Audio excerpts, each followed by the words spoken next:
Hey everyone, this is Rudy. I'm coming to you here with Latté chapter 3, when we will be looking at the years of 1990 to 1991.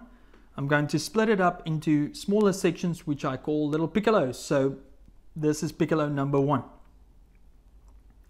At the end of 1989, my dad had made the decision that we would move to the town called Hammanskraal, just about 60 kilometers north of Pretoria, the capital city of South Africa.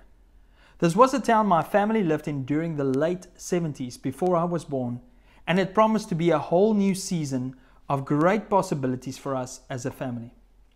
My dad got a job at a water purification plant where he had worked before. The job was a welcomed opportunity and came with some pleasant benefits, like a large 5-bedroom house, medical insurance benefits that would come in very handy if my mum were to get sick. And then best of all was that we were in the middle of the African bushveld, a child's paradise. So both my brother Werner and I were looking forward to this new start. 1990 was the year I would attend primary school for the first time, and I was also a little bit anxious about having to spend the whole day in a class with complete strangers.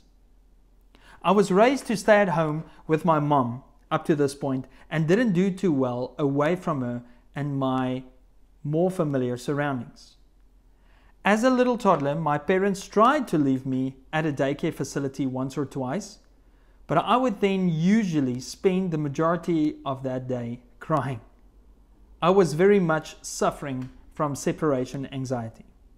I remember the first day we had to get onto the school bus for school as if it were yesterday. Dad dropped us off at the bus stop where the school bus picked us up. Luckily, I wasn't alone because my brother Werner was there with me. He was my best and only real friend I'd ever had, and knowing my older brother was with me gave me a lot of comfort. I can't imagine how scared he must have felt, having spent his first 4 years of school in Brakpan and having made good friends there. But now we had to start all over again. Nonetheless, we made it to school that first day, even though I had prayed really hard for the bus to break down so that we could just go back home. As soon as we arrived at school, Werner took me to my class where I met my teacher, Mrs. Meyer. She was an old lady who had been teaching at Klipdrift Primary School for many years, and she actually remembered my older siblings from the previous years when they were students at the school. I liked her very much, and she was very friendly towards me, and it made me feel at least a little bit better. My first day started off pretty well, except for the fact that it seemed as though everyone else knew each other from kindergarten, and I was the odd one out. All the other kids seemed to know a little bit more than me as well. I thought I was pretty clever, having memorized 2 or 3 of my reading books, and could easily fool someone into believing that I could read. But in this class, there were kids that could actually read sentences without having memorized it. My school equipment was also not as fancy as many of the other kids, and so I just really felt below standard with the rest of my class. But nonetheless, I made the best of it. The first day of school was luckily really short, or so I thought. Around 10 a.m. the bell rang and I was delighted. The school day was finally over. The torture was done with. I quickly grabbed my brown school suitcase, jammed my books and stationery into it, and started walking briskly to the bus stop. One of the school prefects stopped me dead in my tracks and asked me, "Hey little buddy, where do you think you are going?" To which I replied, "I'm going home now. Isn't it the end of school?" The prefect laughed hysterically at me and told me that it was only recess and that there was still a whole 3 hours left before school ended. I felt my little heart crumble and plummet into my empty belly as I started bawling my eyes out. The prefect then took me to my brother Werner, who was kind of annoyed with me.